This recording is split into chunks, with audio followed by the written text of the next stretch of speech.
aya mato bafite intwaro zikomeye cyane. Ova turiteguye muri tayari kugira mu mibare.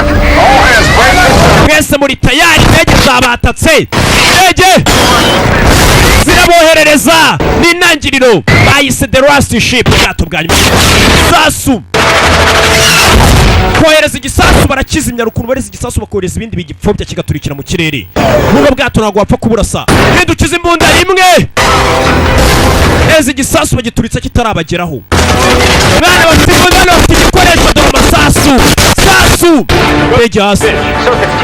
Ndege zombi ziri hasi dore imbunda dukiza igitoro rimwe. Ndege mu Rusiya gatatu hasi katurore nakazanye. Okay, clear. Hano ameze sawa. Byatinze bahise bohereza indege izi bafate bakure ku butaka ibagure kuri bwa bwato bwabo babwise Nathan James iryo zina ry'ubwato. Hano hari umuginga twafashe ari muzima abandi bose nabo baratekanye bacu.